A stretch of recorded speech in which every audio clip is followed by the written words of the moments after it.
On an ordinary morning, a man locked his front door, adjusted his jacket, and stepped outside. He waved to a neighbor. He had places to be. People were expecting him. By the end of the day, he was gone. No accident, no emergency call, no warning signs. Every year, tens of thousands of people disappear while doing something completely normal. Not while committing a crime, not while traveling to dangerous places, but during everyday routines, driving to work, walking to school, meeting friends, or running simple errands. What makes these disappearances disturbing isn't just the mystery, it's the normalcy of the moment they vanished. There was no reason to believe anything was wrong, no sense of danger, no final goodbye. In many of these cases, families waited hours before worrying, then days, then years. Each passing moment made the truth harder to uncover as evidence faded and memories blurred. Some disappearances were witnessed by others, yet no one saw anything unusual. Some happened in public places. Some occurred within minutes. Tonight, we're examining real cases where people vanished during completely ordinary moments, moments so familiar that any one of us could have been there instead. These are not stories about reckless choices or dangerous lives. They are stories about normal days that quietly turned into mysteries. In the early hours of August 9th, 2013, Brandon Lawson was driving through a remote stretch of highway near Bronte, Texas. Earlier that evening, Brandon had argued with his girlfriend. The disagreement wasn't unusual, and there was no indication that he intended to disappear. He simply got into his truck and began driving, something he had done countless times before. Shortly after midnight, Brandon's truck ran out of gas on a dark rural road. He pulled over to the side and called his brother, Kyle, asking for help.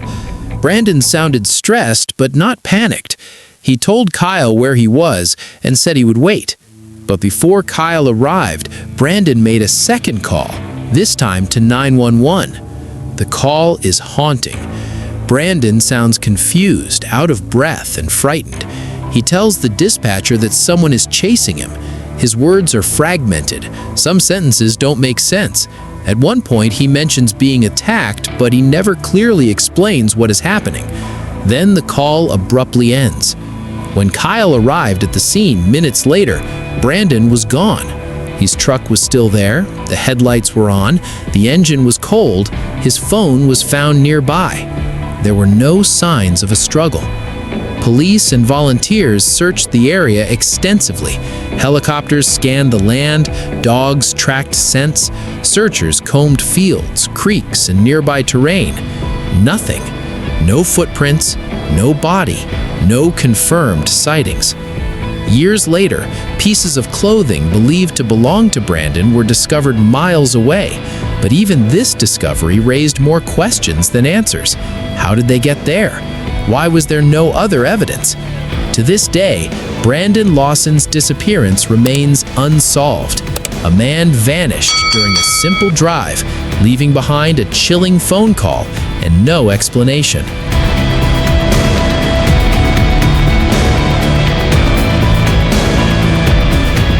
On the evening of February 9th, 2004, Maura Murray was driving alone through the rural roads of Haverhill, New Hampshire. Maura was a 21-year-old nursing student at the University of Massachusetts. In the days before her disappearance, she had emailed her professors explaining that she would be away for a short time due to a family emergency. While this later raised questions, nothing about her behavior suggested she planned to vanish permanently. She packed some clothes, withdrew a small amount of cash, and left campus in her car.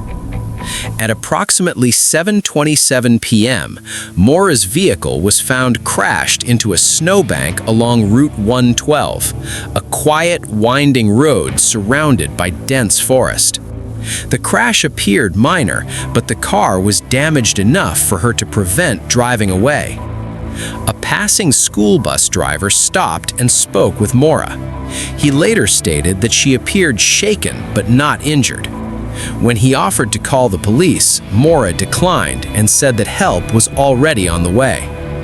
This brief interaction would become the last confirmed sighting of her. Just minutes later, law enforcement arrived at the scene. Maura was gone. Her car was locked. Her belongings were inside. There were no clear footprints in the snow leading away from the vehicle. Her cell phone was missing, and it has never been used again. Search teams were quickly organized. Police, volunteers, helicopters, and tracking dogs combed the surrounding woods.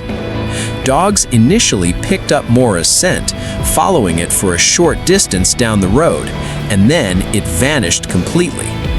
Investigators were left with unsettling questions. Did Maura run into the forest to avoid police? Did she accept a ride from a passing driver? Did something else happen in the short window of time before authorities arrived? Despite national attention, media coverage, and countless theories, no definitive evidence has ever emerged. More than 2 decades later, Maura Murray's disappearance remains one of the most debated and mysterious missing person cases in modern history. A young woman vanishing during an ordinary drive on a cold winter evening.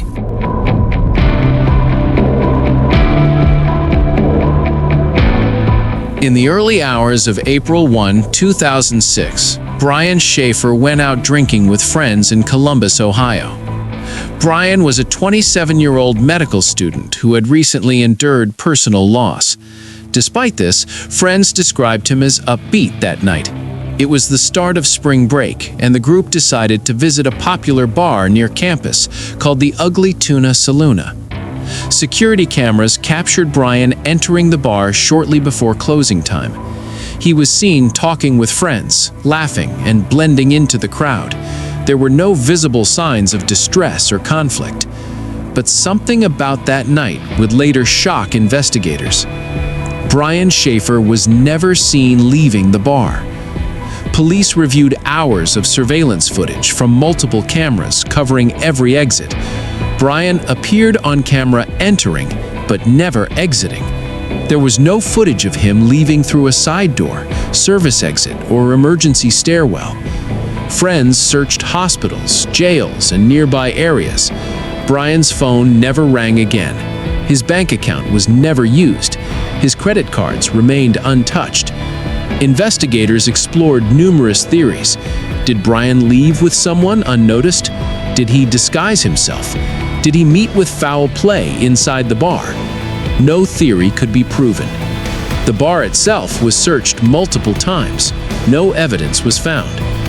Brian's disappearance was especially disturbing because it occurred in a crowded public space, surrounded by witnesses and cameras, yet no one saw anything unusual. To this day, Brian Shaffer remains missing. A man walked into a bar on a normal night out and somehow vanished without a trace.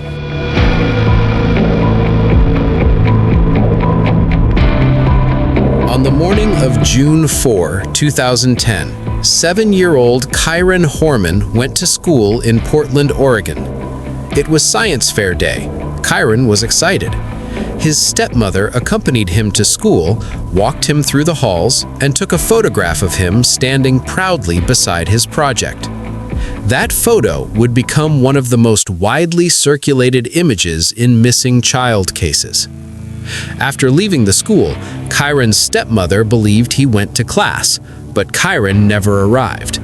When he failed to return home that afternoon, concern quickly turned into panic. Police were notified, and an extensive search began almost immediately. Hundreds of volunteers searched the school grounds, nearby forests, and surrounding neighborhoods. Law enforcement agencies at the local, state, and federal levels became involved. Despite these efforts, no physical evidence of Kyron's disappearance was ever found. No witnesses saw him leave the school. No one reported seeing him upset or frightened. No confirmed suspects were identified. The case attracted national attention. Investigators followed countless leads, but each one led to a dead end. Years passed. Kyron Horman remains missing. A child disappeared from a school building during normal school hours without a trace.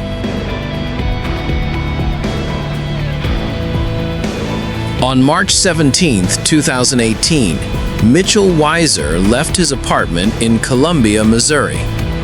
Mitchell was a graduate student at the University of Missouri. He was walking toward campus, a route he had taken many times before.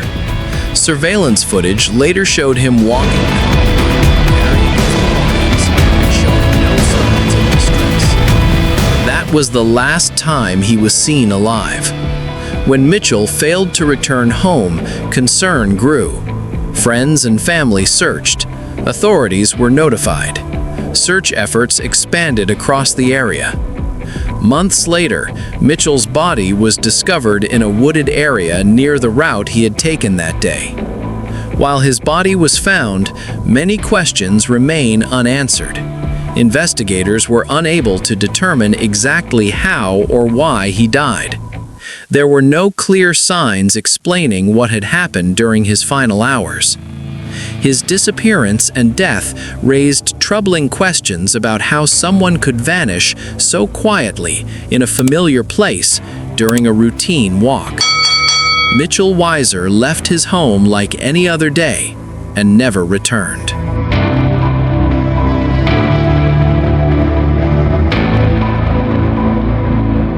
What connects these cases isn't danger, it's routine. Each person expected to return home. Each disappearance began with a normal decision to drive, to walk, to meet friends. Mysteries don't always announce themselves. Sometimes they arrive quietly, and that is what makes them unforgettable. Somewhere, families are still waiting for answers. If these stories stayed with you, you're not alone. This channel exists to remember the people behind the mysteries and to tell their stories with respect. If you want more real cases, unexplained disappearances, and ordinary moments turned into mysteries, consider subscribing. And tell us in the comments, which case stayed with you the most and why?